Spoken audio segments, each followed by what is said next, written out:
И днес темата, която ще споделя с всички вас, е събаряне на крепости. Какво представляват крепостите и особено комплекса на малценност, нещо с което съм се борила години наред и Бог ме освободил и ми е дал ключове, за да може днес тези неща, които Бог ми е помогнал и ме освободил, да ги предам на вас. И слава да бъде на Бога, Сара говори за някои неща, които са в ума, защото ума, казва, е бойното поле. И там се случват битките. Там идват неща в умът ни. И ние трябва да се научим да разпознаваме, както миналия път говорихме в първата част. Ние трябва да разпознаваме коя мисъл идва от Бога и коя мисъл идва от Сатана.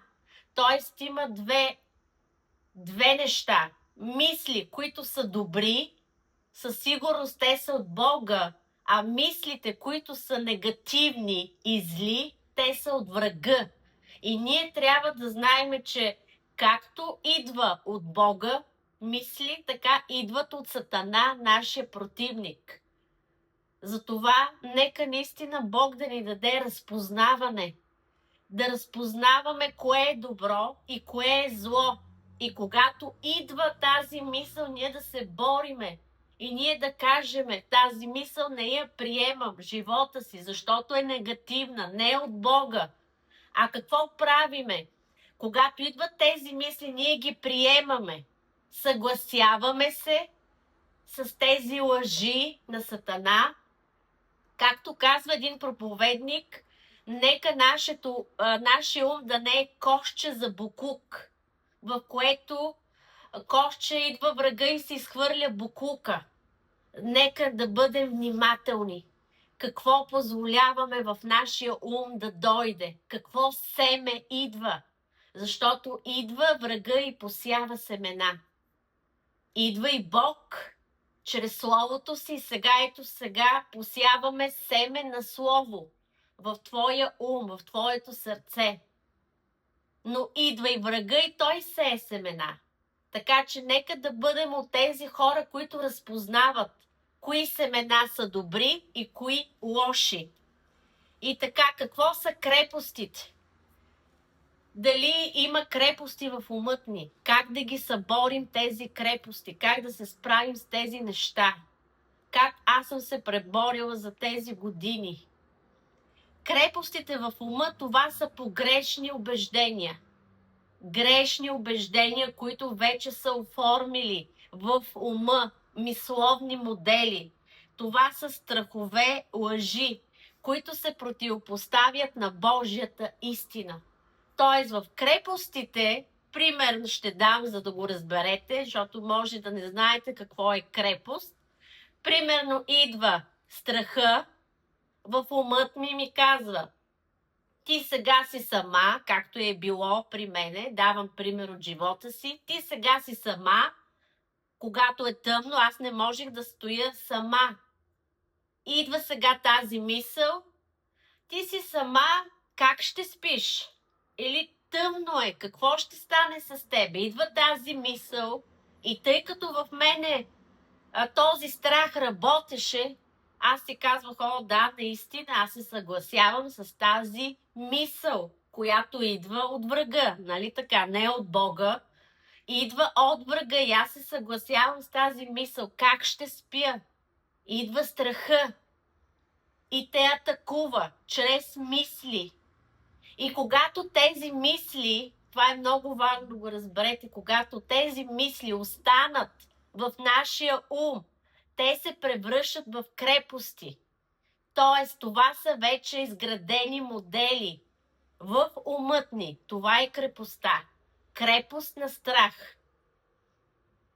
И какво всеки път в тази ситуация, която идва, да се страхуваш, да се тревожиш, вече крепостта е оформена. Тоест, страха вече е там в ума като крепост. Но трябва време, трябва неща, които да разчупат тези крепости в живота ни. И ще прочетеме във 2 Коринтияни, Сара го прочете, имаше стихове, които, нали, вярвам, че Святи Дух и ги е дала. И на мен този стих ми го даде. 2 Коринтияни 10, 4, 5. Оръжията, с които воюваме, не са плътски, но чрез Бога са силни за събаряне на крепости. Може да запишете, този стих е важен.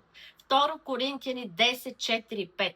Понеже събаряме помисли и всяко високо нещо, което се издига против познаването на Бога, и пленяваме всеки разум да се покори на Христос. Но тук ще кажа някои неща.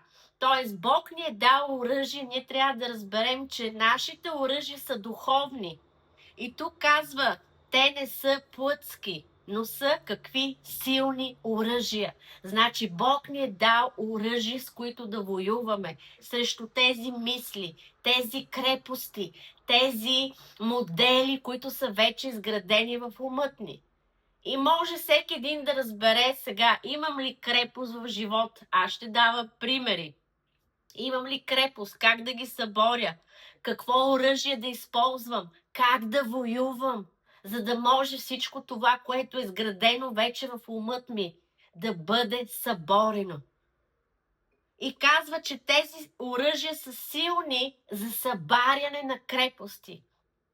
И какви оръжия Бог ни е дал? Едно оръжие, което Бог ни е дал, е молитвата. Значи, ако аз знам, че имам крепост на страх, трябва да започна да се моля всеки ден. Да се моля и да казвам, Господи, помогни ми. Имам страх в себе си, в умът ми. Моля те, освободи ме от тази крепост на страх. Може да имаме други крепости. Срам. Може да имаме други неща. Съмнение, неверие, други най-различни крепости. Те са много. Притеснение, човек, който постоянно се притеснява, човек, който постоянно се тревожи за всяко нещо. И когато тези мисли не се премахват, те се превръщат в тези крепости и стоят в умът ни години наред. Но Бог, вярвам, че днес за това сме се събрали, Бог иска днес да те освободи. И сега каза, понеже събаряме помисли. Значи, идва тази мисъл в умът ми, страхувай се, притеснявай се, сега дали ще стане или не да се съмняваш, идват тези мисли и какво трябва да правим? Значи, чрез тези оръжия ние трябва да ги събаряме. Молитвата, събаряш крепостта, хвалението, събаряш крепостта, събаряш всичко това, което е в умът ти.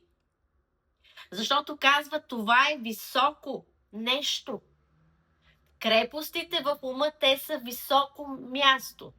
Ще дам пример в живота си. Значи, когато Бог ми каза, ти имаш покварен ум, аз го говорих в миналия път, ум, който нали, пак ще преговори, защото има хора, които сега се включват за пръв път. Даде ми, показа ми един плод, който е развален. Аз миналия път ви обясних. И то банан беше почти тъмен, потъмнял банан. И каза, ето сега погледни този банан. Ти сега ще го изхвърлиш. Никой не го яде, защото са тъмни. И каза, този умът ти като този банан. Вече за нищо не става и ти го изхвърляш този плод. Умът ти е покварен. Негативни мисли само в живота ти. Тогава ума се замърсява. Ума става като един кош за боклук, който мерише. Знаете, когато коша не се изхвърли, почва да мерише. Боклук, нали? Мерише. Умът ти е покварен, т.е. нечист ум. Ум, който е замърсен. Това е поквара. И тогава Бог започна да работи в умът ми, да изцерява тази поквара. Постепенно това прави, използвай тези оръжия, използвай молитва, използвай Божието Слово, използвай хвалението всеки ден. Прокламирай Словото. Значи всеки ден ние трябва да сме в прокламация, всеки ден е една борба. Иначе ако не правиш тези неща, тези мисли идват в тебе, идват и те работят. Те работят в живота ти. Така че след това ми даде още едно съновидение, в което, знаете ли, показа ми ума. И в ума имаше като едни стени. Нали знаете, едни големи, примерно има къщи, които с големи стени. Големи. И тези стени големи и казват, това са твоите крепости, които аз искам да ги съборя. И ми ги каза, имаш тези неща. Аз започнах да се моля, Боже, покажи ми какви крепости има в живота ми. Моли се и ти по този начин. Първата крепост, която съборих, е страха. Затова може, ето един ключ, който ви давам, Господи, покажи ми, ако има крепости в умът ми, какви са? Покажи ми ги. На мене Бог ми ги показа. Първото нещо, с което започвам да се моля и да се боря, е срещу страха в живота ми.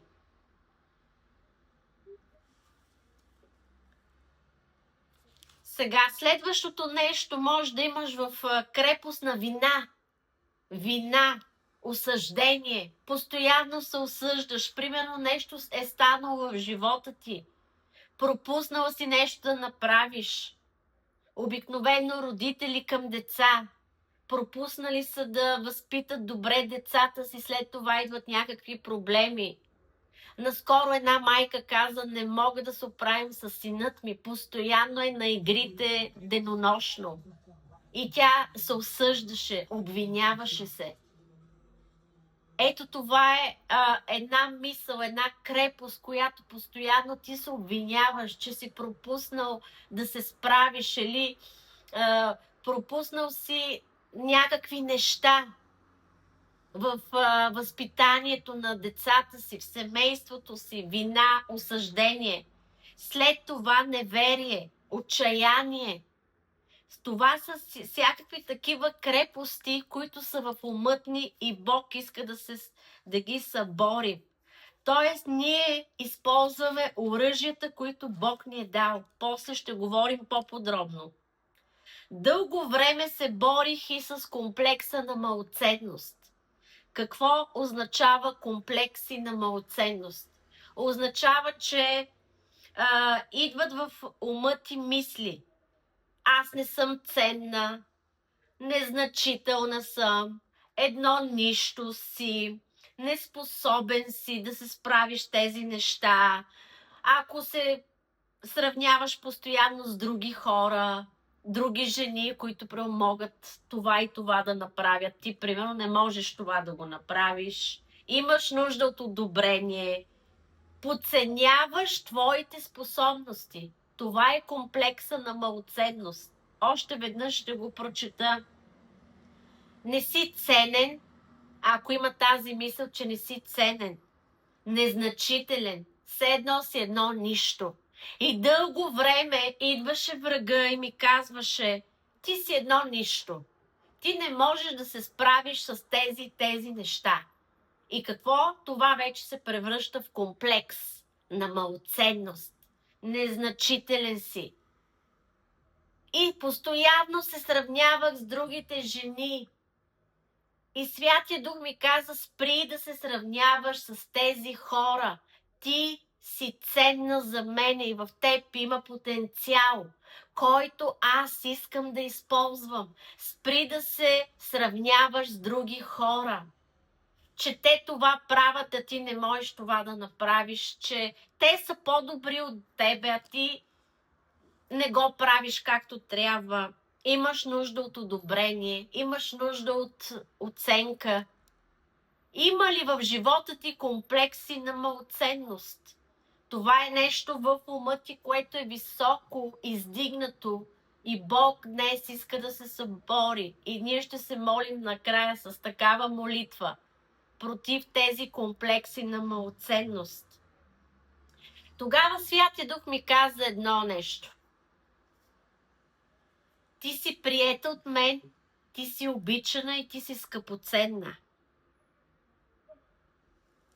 И аз разбрах, че аз съм мислила по погрешен начин. За всичките тези неща, че гледам на другите жени, че са по-добри от мене, спрях да гледам това нещо. И се приех.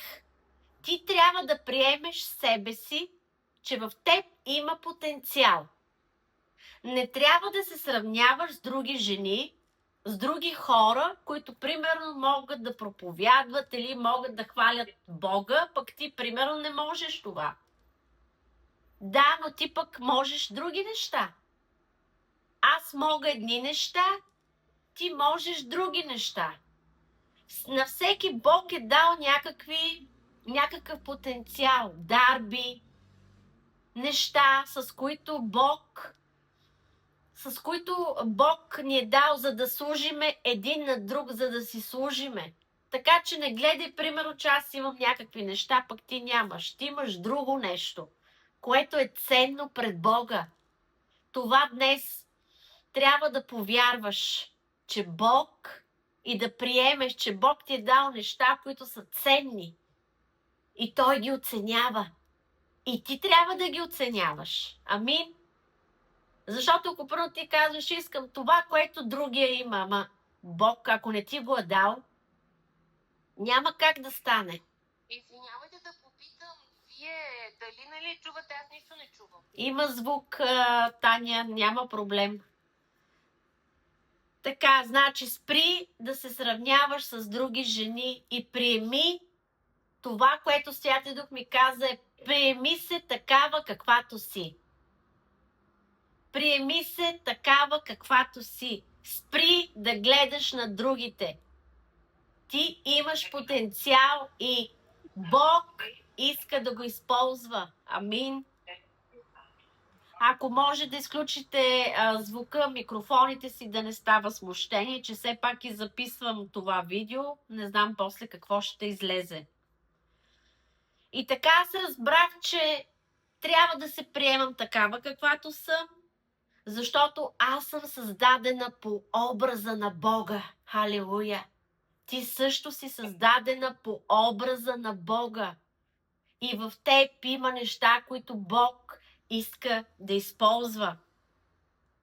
Тоест ти трябва да разбереш, тук за комплексите в момента говоря, е не да се чувстваш сякаш не си ценен, сякаш не си, че си едно нищо. И знаете ли, много е важно в семейството мъжът ти дали те оценява, родителите като дете. Защото при мене не се случиха тези неща. В детството. При мене беше много трудно, защото имаше много негативни думи, които бяха използвани срещу мене. И това създаде тези комплекси, тази ниска стойност. Да се чувстваш нищо, да се чувстваш като все едно един боклук. Така е, незначителен. Но когато Святия Дух започна да ми ги говори тези неща, приех се такава каквато съм. Разбрах, че Бог ми е дал неща, с които иска да ме използва. И ми каза този стих в Йоан 8:32. Ще познаете истината и истината ще ви направи свободни. Трябваше да мине време, за да разбера, че в мене Бог е положил потенциал, има стойност. Всичко това, което правя. В тебе Бог е положил неща, потенциал, дарби. Ти си ценна за Бога, ти си приета от Бога. Затова не мисли, че си отхвърлен, не си приет, не мисли, че си едно нищо. Ти пред Бога си нещо. Амин. Сега как да се освободя от всички тези неща, комплекси, как да се освободя, как да съборя тези крепости на малоценност, как да ги съборя. В Исаия 43:4 се казва: понеже ти бе скъпоценен пред очите ми и почетен, аз те възлюбих. Първото нещо е да замениш лъжата с истината. Първото нещо е Божието Слово. Тоест, лъжата, която е в ума ти, че ти не си ценна, че ти си едно нищо, ти трябва да започнеш да говориш: аз съм ценна от Бога, аз съм скъпоценна и възлюбена от Исус. Идва лъжата, идва страха. Значи на лъжата какво изповядваме? Словото. Лъжата, истината. Лъжата в тебе трябва да я премахнеш и да изповядваш Божията истина. Т.е. Божието Слово. Първото нещо, как да се освободиш от всички тези неща, крепости, неща, които ти пречат в ума, най-добре вие си знаете какво има в ума ти, с какво се борите, е Божието Слово. И аз започнах така: аз съм ценна за Бога, аз не съм нищо, аз съм изкупена от Бога. След това ние трябва да използваме, както казах, Божите оръжия. Едно от Божите оръжия, вече го споменах, Божието Слово. Следващо Божие оръжие, духовно, е хвалението. Всички тези неща, които идваха в умът ми, постоянно пускам си хваление и пея на Бога и се потапям в Божието присъствие. И знаете ли, всичко си отиваше. Но после пак идва. Пак идваха, пак се бориш. Това е една непрестанна борба. Тръгват си мислите, но после пак идват. Но крепостите в живота ми бяха съборени, когато аз бях постоянна. Божието Слово прокламирах, постоянно в хваление, пост, поста за очистване и изцеление на ума. И разбира се покайвах всеки ден. Друг ключ, който е много важен, е покаянието.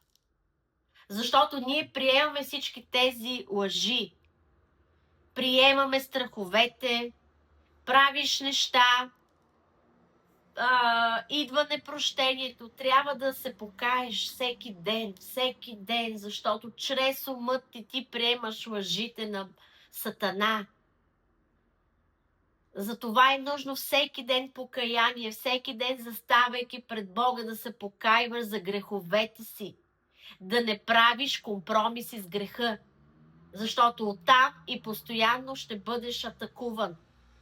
Грехове, неща, компромиси. Ами днес малко ще направя това, утре Бог ще ми прости. Бог е милостив. Да, Бог е милостив, но Той е и съдия. Справедлив съдия и Бог не е за подиграване. И всички тези грехове, които идват постоянно, идват неща, нужно е да се покайваш, нужно е да оставиш греховете, за да няма място врага. В Словото се казва: не давайте място на Сатана. Как мога аз да позволя на Сатана да дойде в живота ми? Чрез греха. Чрез греха идва и отваряш автоматично сега. Примерно, представете си, вратата ми е затворена. Но аз отварям съзнателно вратата да влезе Сатана. И той какво прави? Атакува. Идват неща в живота ни. После защо е дошло това? Ами защото ние сме позволили. Отворили сме врата на Сатана чрез греха. Не искам да простя на този човек. Много ме обиди. Много ме огорчи. Много това направи. Близките ме нараниха. Аз също съм била в тези неща. И в непрощение съм била, и в омраза, и в отхвърляне. Борила съм се с тези неща. Но Святия Дух, слава на Бога, освобождава от тези неща. И аз казах: Боже, не искам да стоя, да отварям врата чрез тези неща в живота си. Искам да ме очистиш от всяка омраза, непрощение. Защото е много трудно, когато някой ти каже: ти това и това направи, или ние не те харесваме, или това и това, ти очакваш любов, а точно обратното се случи от най-близките. Боли, идва омразата, идва непрощението, идва огорчението. Но Бог ме освободи, борех се с тези неща, Бог ме освободи и казах: не искам да стоя в тези неща, Господи, помогни ми да затворя всяка врата към непрощение и омраза. Това са много лоши неща. Не ги искам в живота си. По същия начин и ти трябва да бъдеш, да се съпротивиш на греха. Ако в момента имаш непрощение или огорчение или нещо, за да, отварям тази скоба, може би има някой, може да няма. Слава на Бога, ако няма нищо такова. Слава на Бога. Но покаянието е много важно. И затваряне към всяка врата към греха. Ние трябва да бъдем хора, които всеки ден се покайват и всеки ден се молим. Аз се моля всеки ден: Господи, очисти ме. Ако има неща, които са още в плътта, в характера ми, очисти ме. Очисти сърцето ми. Слава на Бога, в умът ми Бог премахна тези неща, които бяха преди време. Комплекси, крепости, много неща. И разбира се, още идват атаки в ума, но когато вратата към греха е затворена, тогава е по-лесно да се справим. А врага идва и атакува, но когато няма грях, тогава той си тръгва, когато ние го отхвърлим, когато го изгоним. Следващото нещо е да разбереме кои сме ние в Христос. Това е много важно, защото ти, когато разбереш кой си в Христос, както каза и Сара, ние сме ново създание. Халелуя!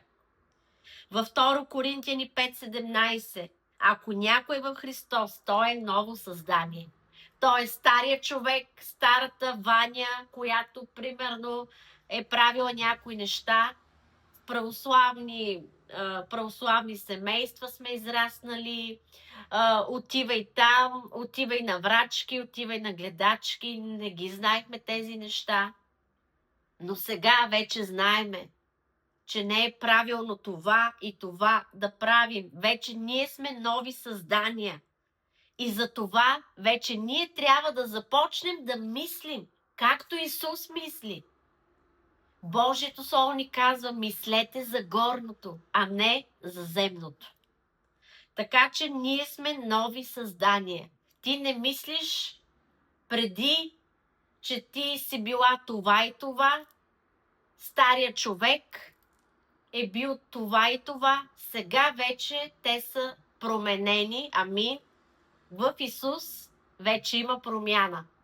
При някои промяната е голяма, при някои постепенно се случва промяната, при други има хора, познавам, които са 20 години във вярата, почти едни и същи са. Почти едни и същи. Хора, които дори още не са спряли с езика си, постоянно говорят негативни неща, обиждат, клеветат, постоянно едни и същи. И там вече нещата са съвсем различни. Така че ние не трябва да бъдем от тези, които години наред са във вярата си, стоят един и същ човек. И няма никаква промяна. Тоест Бог иска да ни води към това, че ние сме нови създания. Но зависи от нас промяна в характера. И да разбереме кои сме ние в Христос. И сега много е важно, ако има нещо, което е в тебе, като непрощение, да простиш. Прошка. да простиш на най-близките, които са те обидили, които са те наранили, с които живееш. Трябва да простиш. Така че крепостите се събарят чрез първо Божието Слово, чрез покаяние, чрез обновяване на ума. Всеки ден съм се молила, всеки ден съм слушала хваление, всеки ден съм прокламирала обещанията. За страха прокламирал съм, че аз нямам дух на страх, а на сила, любов и себевладение. Всеки ден прокламирай Божието Слово. Всеки ден. Започни да четеш Словото на Бога и да го прокламира в живота си. Неговите обещания за теб и за семейството си. Тоест молитва, пост, хваление, Божието Слово и Божите обещания и да разбереш кой си в Христос. Това е много важно.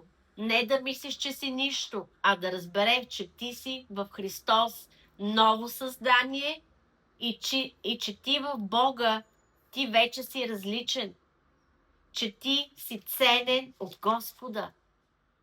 Да се приемеш такава каквато си.